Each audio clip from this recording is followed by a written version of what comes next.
بسم اللہ الرحمن الرحیم۔ السلام علیکم۔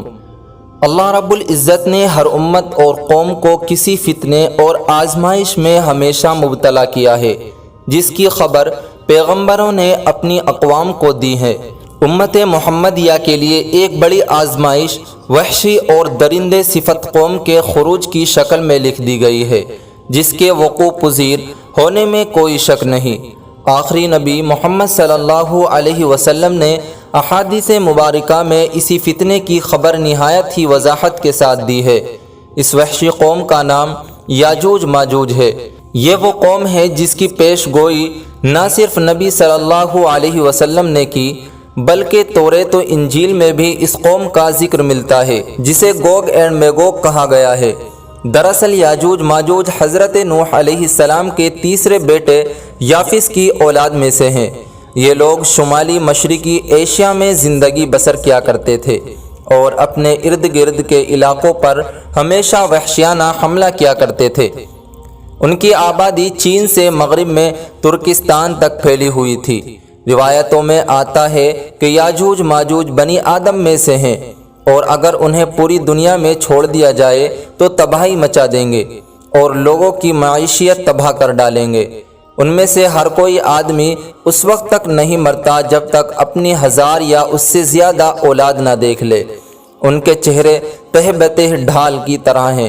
یہ لوگ لمبے قد کاٹ کے ہیں جو سنبر کے درخت کے مانند ہے۔ ان میں سب سے لمبا شخص 3 بالش تک کا ہوتا ہے۔ جس جاندار کے پاس سے گزرتے ہیں انہیں کھا جاتے ہیں۔ یہ موسم بہار میں اپنے غاروں سے نکلتے ہیں اور سبزہ کھاتے ہیں۔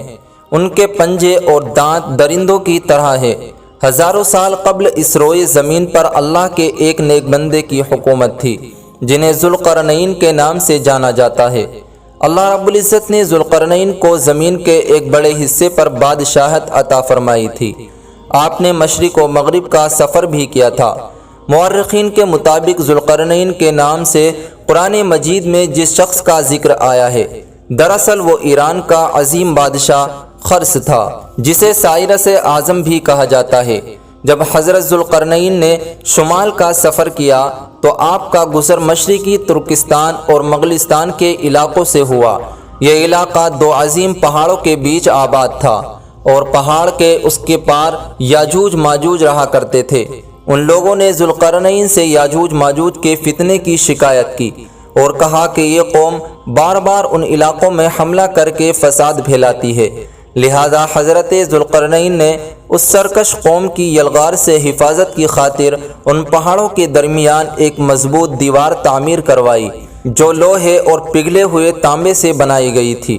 تعمیر مکمل ہونے کے بعد آپ نے اللہ کا شکر ادا کیا اور لوگوں کو آگاہ کیا کہ یہ دیوار وقتی طور پر اس قوم سے حفاظت کرے گی، لیکن ہر چیز فنا ہو کر رہتی ہے، لہٰذا ایک دن یہ دیوار بھی ٹوٹ جائے گی اور یاجوج ماجوج ان علاقوں سے نکل کر تمام زمین پر پھیل جائیں گے، جیسا کہ اللہ نے قرآن مجید میں ارشاد فرمایا، یہاں تک کہ جب یاجوج ماجوج کھول دیے جائیں گے اور وہ ہر بلندی سے دوڑتے ہوئے آئیں گے اور سچا وعدہ قریب آ لگے گا۔ حضرت ابو ہریرہ رضی اللہ عنہ سے روایت ہے کہ رسول اللہ صلی اللہ علیہ وسلم نے فرمایا، پھر وہ دیوار توڑ کر لوگوں پر نکل آئیں گے، سارا پانی پی جائیں گے، لوگ قلعہ بند ہو جائیں گے، وہ ہر ٹیلے سے بھاگتے ہوئے آئیں گے۔ ان کے اگلے افراد بحر تبریہ سے گزریں گے تو اس کا سارا پانی پی جائیں گے، اور ان کے آخری افراد وہاں سے گزریں گے تو کہیں گے کہ کبھی یہاں پانی ہوا کرتا تھا، اور حضرت عیسیٰ علیہ السلام اور ان کے ساتھی محصور ہو جائیں گے، یہاں تک کہ بیل کا سر تمہارے موجود 100 دیناروں سے بھی زیادہ قیمتی ہوگا۔ وہ اپنے تیر آسمان کی طرف بھیجیں گے، جنہیں اللہ خون لگا کر نیچے پھینکے گا۔ وہ کہیں گے، ہم نے آسمانوں والوں پر بھی غلبہ پا لیا ہے، جس طرح ہم اہل زمین پر غالب ہو گئے۔ ایک روایت میں ہے کہ بے شک یاجوج ماجوج روزانہ دیوار توڑتے رہتے ہیں۔ جب وہ مکمل ٹوٹنے کے قریب ہوتی ہے تو انہیں سورج کی شعاعیں نظر آتی ہیں۔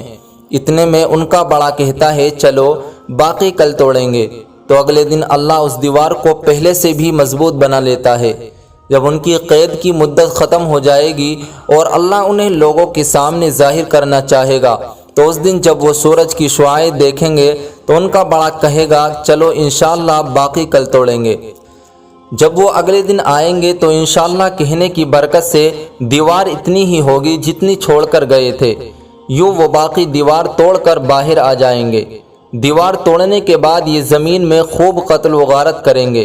یہ سب قیامت کے قریب ہوگا۔ حضرت عیسیٰ علیہ السلام ان کے لیے ہلاکت کی دعا فرمائیں گے۔ اللہ ان کی گردنوں میں کیڑے پیدا فرمائیں گے جس سے یہ فوراً مر جائیں گے۔ پوری زمین پر ان کی لاشوں کی بدبو پھیل جائے گی۔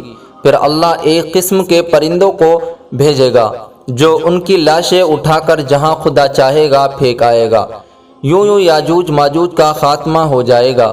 مورخین اور محققین کے مطابق سرزمین کفکار میں دریائے خضر اور دریائے سیاہ کے درمیان ایک پہاڑوں کا سلسلہ ہے جو ایک دیوار کی طرح شمال اور جنوب کو ایک دوسرے سے الگ کرتا ہے۔